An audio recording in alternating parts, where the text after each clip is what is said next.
नमस्कार, मी डॉक्टर कश्मीरा जठार मनाचे श्लोक क्रमांक 171 ते 175 सादर करते आहे. असे सार साचार ते चोरलेसे, येही लोचनी पाहता दृश्य भासे. निराभास निर्गुण ते आकळेना, अहंता गुणे कल्पिता ही कळेना. स्फुरे विषयी कल्पना ते अविद्या, स्फुरे ब्रह्मरे जाण माया सुविद्या. मुळी कल्पना दो रूपे तेची झाली, विवेके तरी सस्वरूपी मिळाली. स्वरूपी उदेला अहंकार राहो, तेणे सर्व आच्छा दिले व्योम पाहो. दिशा पाहता ते निशा वाढताहे, विवेके विचारे विवंचूनि पाहे. विधी निर्मिता लिहितो सर्व भाळी, परी लिहिता कोण त्याचे कपोळी.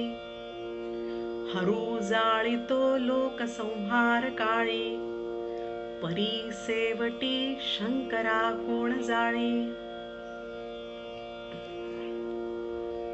निराकार निर्गुण त्याचं सगळीकडे अस्तित्व असूनही आपल्या डोळ्यांनी पाहू जाता कुठेच दिसत नाही असा हा परमेश्वर, त्याला समजून घेणं तसं सोपं नाही.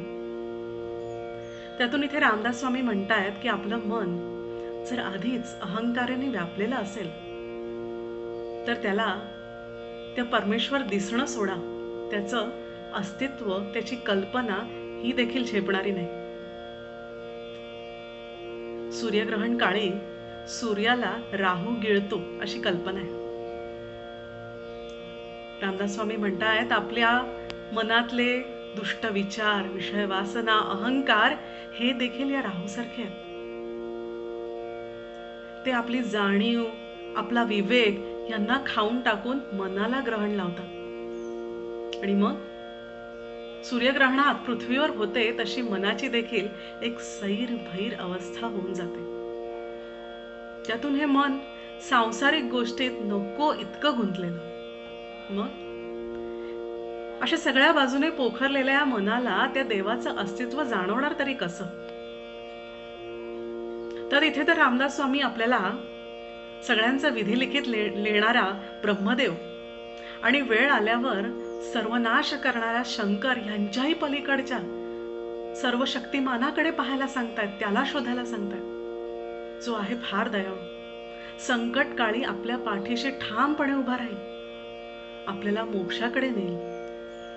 पण त्याच्याशी जर आपल्याला एकरूपत्व, अद्वैत साधायचं असेल तर सर्वप्रथम अतिशय विचारपूर्वकपणे आपल्या मनातले दुर्गुण हे आपल्याला नाहीसे करावेच लागतील.